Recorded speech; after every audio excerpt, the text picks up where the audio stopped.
వలసదారుల విషయంలో నిబంధనలు కఠినతరం చేయటం, అలాగే అక్రమ వలసదారులకు కళ్ళెం వేయటం వంటి రెండు అంశాల్లో బ్రిటన్ ప్రభుత్వం సంచలనాత్మక నిర్ణయం తీసుకుంది. బ్రిటన్కి వెళ్లే ప్రపంచ పౌరులందరిపైన ఈ నిర్ణయం ప్రభావం చూపుతుంది.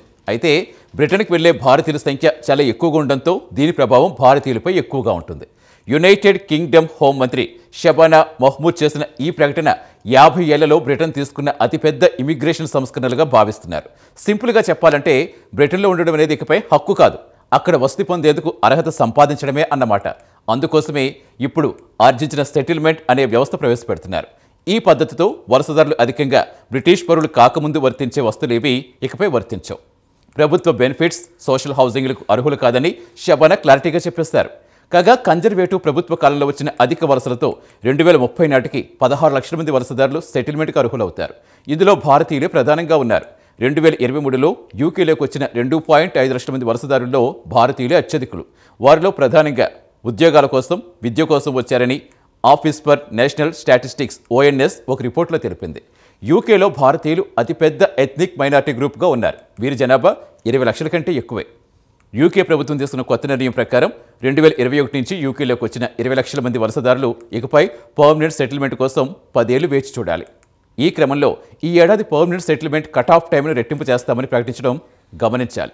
బ్రిటన్ దేశాభివృద్ధి కోసం కృషి చేసిన వారికి ఈ కాలం తగ్గించే అవకాశం ఉంది. ఈ కొత్త నియమం 2021 నుంచి వచ్చిన 2 మిలియన్ల మందికి వర్తిస్తుంది.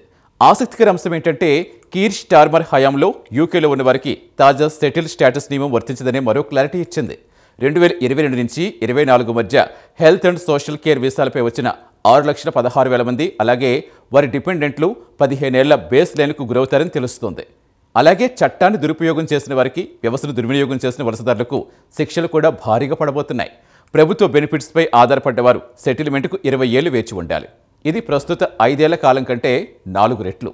యూరప్లోనే ఇది అతి ఎక్కువ కాలంగా నమోదైంది.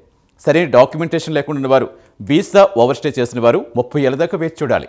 ఈ నియమంతో యూకేలో దీర్ఘకాలిక నివాసానికి, భద్రతకు అవకాశం లేకుండా చేస్తుంది. దేశాభివృద్ధి, ఎమర్జెన్సీ సర్వీసులు వంటి నేషనల్ హెల్త్ సర్వీస్లో పనిచేసే మెడిక్స్, నర్సులు, డాక్టర్లు 5 ఏళ్ల తర్వాత సెటిల్మెంట్కి అర్హులవుతారు. ఈ సెక్షన్లో లక్షలాదిగా భారతీయులు నర్సులుగా, హెల్త్ విజిటర్లు, డాక్టర్స్గా పనిచేస్తున్నారు. దేశ ఆర్థిక వ్యవస్థ పెరుగుదల కోసం, అలాగే అంతర్జాతీయ టాలెంట్లో ఉత్తములకు, హై ఎర్నర్లు, ఎంటర్ప్రీనర్స్కు 3 ఏళ్ల తర్వాత సెటిల్ అయ్యే అవకాశం కల్పించారు. ఈ సంస్కరణలు ఇటీవల సంవత్సరాల్లో అసాధారణ సంఖ్యలో వచ్చిన అక్రమ వలసలకు ప్రతిస్పందనగా యూకే ప్రభుత్వం సమర్థించుకుంటుంది. ఈ దేశంలో శాశ్వతంగా స్థిరపడటం అనేది హక్కు కాదని, అది ప్రివిలేజ్ అని, ఆ ప్రివిలేజ్ను శక్తి సామర్థ్యాలతో ఆర్జించుకోవాలని సర్కార్ డంకా బజాయిస్తోంది.